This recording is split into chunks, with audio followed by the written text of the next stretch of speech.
Hello नमस्कार साथियों, स्वागत है आप सभी का। कैसे हैं आप सब? आशा करती हूँ आप सभी स्वस्थ होंगे और अपने अपने लक्ष्य की प्राप्ति में निरंतर लगे होंगे।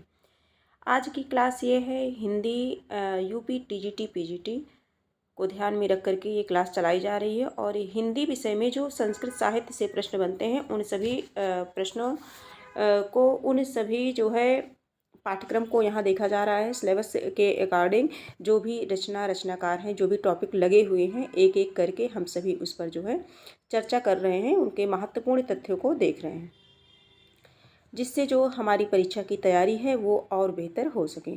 तो आज की क्लास में हम दंडी की करेंगे। दंडी के विषय में चर्चा करेंगे कि दंडी से महत्वपूर्ण तथ्य जो बनते हैं परीक्षा में, उन सभी तथ्यों को ध्यान में रखेंगे।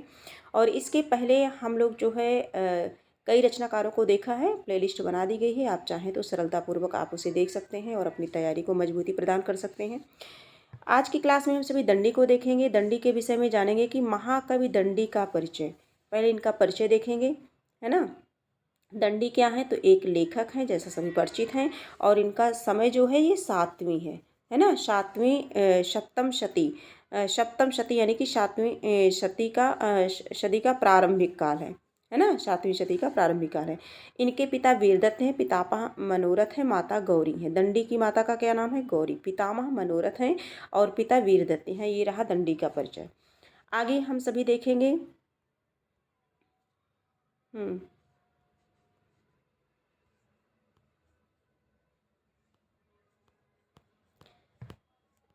आगे दंडी के विषय में देखेंगे, जैसा कि है प्रपितामह भारवी अवंती सुंदरी कथा के अनुसार और जन्मस्थल अवंती सुंदरी के अनुसार दंडी के पूर्वज गुजरात राज्य के अनंतपुर के रहने वाले थे। बाद में एलिचपुर आकर के रहने लगे। इनके बाद स्वयं कांची में आकर के बस गए। ठीक है, इनके जो पूर्वज थे गुजरात राज्य के आनंदपुर के रहने वाले थे। थोड़ा सा जो है ये पीडीएफ है, थोड़ा सा कम आई है, कम सही आई है। बाकी जो है इसके बाद जो है क्लियर दिखाई देगा। ये अवंती सुंदरी कथा के अनुसार जो दंडी के पूर्वज थे, इनके पूर्वज गुजरात राज्य के आनंदपुर के रहने वाले थे। बाद में एलिचपुर आकर के रहने लगे और इसके बाद स्वयं कांची में आकर के बस गए। आगे देखेंगे हम सभी जो है संस्कृत गद्य काव्य के इतिहास में गद्य के लेखक के रूप में दंडी का नाम अमर है। एक प्रशस्ति में वाल्मीकि और व्यास के बाद तीसरा स्थान दंडी को दिया गया है। वाल्मीकि और व्यास के बाद तीसरा स्थान दंडी को दिया गया है। आगे देखेंगे जाते जगति वाल्मीको कविरित्याभिधा अभवत कवि दूती ततो व्यासे कवय अस्त्वयि दंडिनः, यानी कि जो है वाल्मीकि और व्यास के बाद जो है तीसरा स्थान किसको है? दंडी को दिया गया है। इनकी कुछ रचनाएं हैं, हम यहाँ देख लेते हैं। दंडी के नामतः निम्नलिखित प्रचलित ग्रंथ हैं। दश कुमार चरितम मोस्ट इम्पॉर्टेंट रचना है। काव्यादर्श दंडी की है। अवंती सुंदरी कथा भी दंडी की है। ये तीनों मोस्ट इम्पॉर्टेंट हैं। और इसके साथ साथ छंदो विचिति है ना, कला परिच्छेद, अधुसंधान काव्य। दंडी की प्रशस्ति के रूप में दंडिनः पदलालित्यम अत्यधिक प्रसिद्धि है। दंडिनः पदलालित्यम किसके लिए प्रसिद्ध है? तो दंडी के लिए प्रसिद्ध है। और दश कुमार चरितम इनकी रचना है। दश कुमार चरितम किसकी रचना है? तो दंडी की रचना है दश कुमार चरितम। देख लेते हैं इसे। इनकी जो विधा है, अगर दश कुमार चरितम को देखते हैं तो ये विधा की दृष्टि से कथा या आख्यायिका है।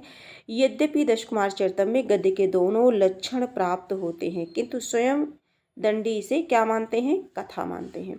विभाजन वर्तमान ग्रंथ 3 भागों में उपलब्ध है। आगे देखेंगे पूर्व पीठिका इसमें है। पहला 3 भागों में है। पूर्व पीठिका है पहला, दूसरा है मूल ग्रंथ दश कुमार चरितम ही है, और तीसरा है उत्तर पीठिका। तो जो पूर्व पीठिका है ये 5 उच्छावासों में है, और मूल ग्रंथ जो दश कुमार चरितम है दूसरा है, ये 8 उच्छावासों में है। ठीक है। और आगे देखेंगे उपजीवित, ये मौलिक कल्पना है, गुणाढ़ कृत बृहत कथा से लिया गया है। इसका प्रधान रस देखें तो अद्भुत रस है। इसमें वैदर्भी रीति है, गुण प्रसाद है। रस को ध्यान में रखेंगे। मुख्य अलंकार उपमा रूपक और उत्प्रेक्षा है। दंडी सुकुमार मार्ग के कवि हैं। दंडी के बारे में कहा गया है कि कबीर दंडी कबीर दंडी कबीर दंडी न संशया। आगे देखेंगे, ये ध्यान रखेंगे। नायक इसके कौन है? राजवाहन है। नायिका अवंती सुंदरी है। प्रतिनायक मानसार है। ठीक है। अवंती सुंदरी किसकी नायिका है? दस कुमार चरितम की। राजहंस राजा हैं, वसुमती रानी है, धर्मपाल पदोद्धव और शीतवर्मा उपहार वर्मा अपहार वर्मा, सुमंत्र सुमित्र, कामपाल सुश्रुत, रत्नोद्भव सुमति, सत्यवर्मा मित्रगुप्त, मंत्रगुप्त अर्थपाल विश्रुत, पुष्पोद्भव प्रमति और सोमदत्त। आगे देखेंगे प्रमुख टीकाएं हैं इनकी। प्रमुख टीकाएं भूषण टीका शिवराम पंडित है ना, पद चंद्रिका कवि चंद्राचार्य और लघु दीपिका भानुचंद्र की है। ये टीकाएं केवल मध्य भाग की हैं। किसकी हैं? मध्य भाग की हैं। ये टीकाएं किस भाग की हैं? मध्य भाग की हैं। तो मध्य भाग हम सभी जो है ये टीकाएं जो है मध्य भाग की हैं। आगे देखेंगे हम सभी। हाँ, इसके आगे